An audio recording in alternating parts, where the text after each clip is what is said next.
लंका विजय के पश्चात जब राम भगवान अयोध्या लौट आए और उनका राज तिलक हो गया तो एक दिन राज दरबार में महर्षि वशिष्ठ, विश्वामित्र, नारद तथा अन्य ऋषि धार्मिक विषयों पर विचार विमर्श कर रहे थे। धार्मिक विषय पर चर्चा चल रही थी तो देवर्षि नारद जी ने एक प्रश्न उठाया कि नाम और नामी में कौन श्रेष्ठ है। ऐसे प्रश्न को सुनकर ऋषियों ने कहा, नारद जी, नामी से आपका क्या तात्पर्य है, कृपा करके स्पष्ट कीजिए। नारद जी ने कहा, ऋषियों, नाम तथा नामी से तात्पर्य है कि भगवान नाम का भजन श्रेष्ठ है या स्वयं भगवान श्रेष्ठ है।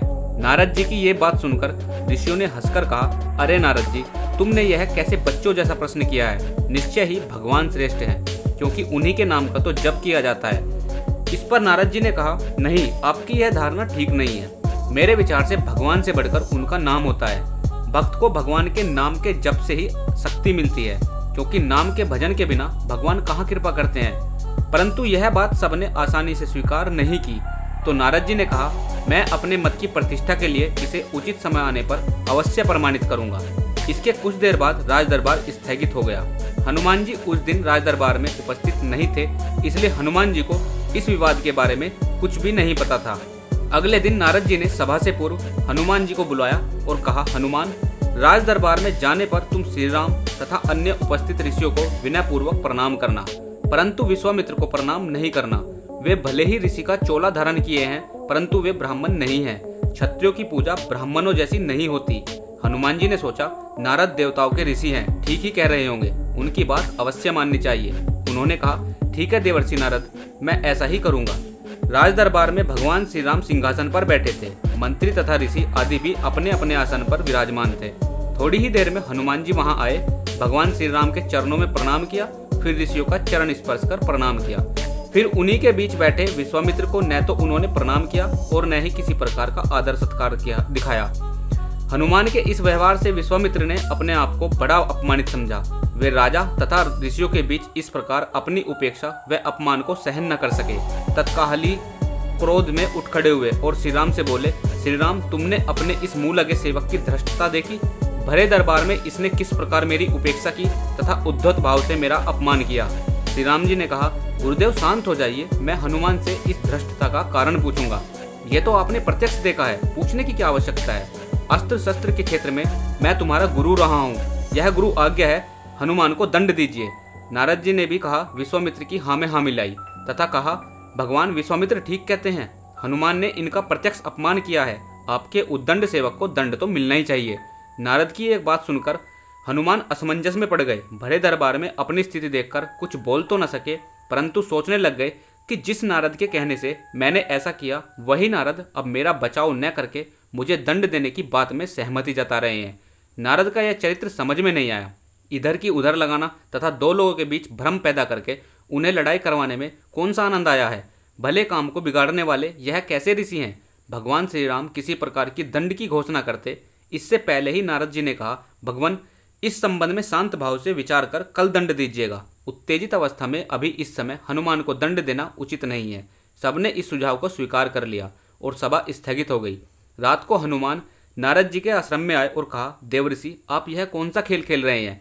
मेरा वध कराकर आपको क्या मिलेगा। मैंने तो जो कुछ अभिनय किया वह आपकी आज्ञा से ही किया था। नारद जी ने हंसकर कहा, हनुमान, निराश मत हो, चिंता मत करो। मेरे कहने से तुमने जो किया है उसके लिए दिए जाने वाले दंड से तुम्हारा कुछ नहीं बिगड़ेगा। तुम्हें दंड मिलेगा, परंतु तुम्हारा बाल विवाह का नहीं होगा। मैं जैसा कहता हूँ बस वैसा ही कल करना। कल प्रातःकाल सरयू तट पर ओम राम रामाय नमः इस मंत्र का जाप करते रहना। कोई कुछ कहे तुम कुछ भी मत सुनना, बस यह मंत्र प्रेम भाव से जपते रहना। प्रातः हुई, हनुमान जी स्नान कर सरयू तट पर खड़े होकर मंत्र का जाप करने लगे। दरबार लग जाने पर जब हनुमान दरबार में उपस्थित न हुए तो श्री राम ने पूछा, हनुमान कहाँ हैं, अभी तक नहीं आए। विश्वामित्र ने कहा, आप आज हनुमान को दंड देने वाले थे, शायद इसलिए डर कर नहीं आया। नारद जी ने कहा, मैंने अभी थोड़ी देर पहले सरयू तट पर उसे स्नान करते हुए देखा है। भगवान राम ने कहा, यह हनुमान की एक और उद्दंडता है, हम स्वयं तट पर जाकर वहीं हनुमान को दंडित करेंगे। राम विश्वामित्र ऋषियों तथा मंत्रियों के साथ सरयू तट पर हनुमान को दंड देने के लिए पधारे। श्री राम अपने भक्त को बार बार करुणा भरी दृष्टि से देखते तथा सोचते कि अपने दुर्दिन के साथी ऐसे परम भक्त पर कैसे बाण चलाएं। उधर गुरु विश्वामित्र के कोप का भी डर उन्हें सता रहा था। गुरु की मर्यादा की रक्षा के लिए उन्होंने हनुमान को दंड देने का निश्चय कर लिया था। श्री राम ने धनुष पर बाण चढ़ाए और हनुमान को लक्ष्य बनाकर बाण छोड़ दिए। अरे यह क्या! बाण तो हनुमान जी के शरीर से कुछ दूरी पहले ही रुक गया। राम बाण पर बाण मारते रहे, परंतु एक भी बाण हनुमान जी के शरीर को नहीं छुआ। उधर राम के बाणों के प्रहार से निश्चित नारद के बताए मंत्र का हनुमान जी जप करते रहे। वह मंत्र जैसे हनुमान का कवच बन गया। यह देखकर श्री राम को बड़ा आश्चर्य हुआ। हनुमान में यह कैसी अपार शक्ति आ गई है! उनके दंड का प्रयास व्यर्थ हो रहा था। विश्वामित्र को लग रहा था कि राम अपने भक्त को बचाने के लिए जानबूझकर इस तरह के बाण चला रहे हैं कि उनको चोट न पहुंचे। अपनी इस असफलता से विचलित होकर राम ने ब्रह्मास्त्र उठा लिया। राम ने ब्रह्मास्त्र हाथ में लिया तो हाहाकार मच गया।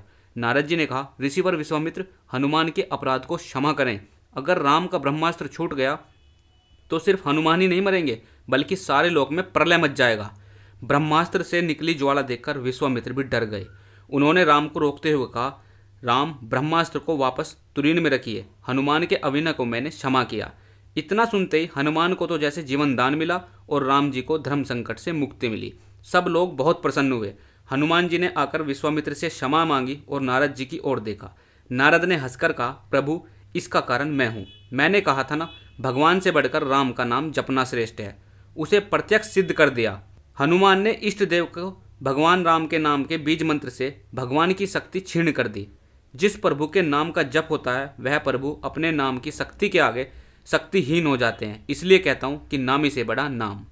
यह कहकर नारद जी देवलोक को अंतर्ध्यान हो गए। दोस्तों, आपको ये वीडियो कैसी लगी हमें कमेंट बॉक्स में ज़रूर बताएं और ऐसी ही वीडियो पाने के लिए हमारे चैनल को सब्सक्राइब करें और इस वीडियो को लाइक करें। कमेंट बॉक्स में जय श्री राम अवश्य लिखें। धन्यवाद।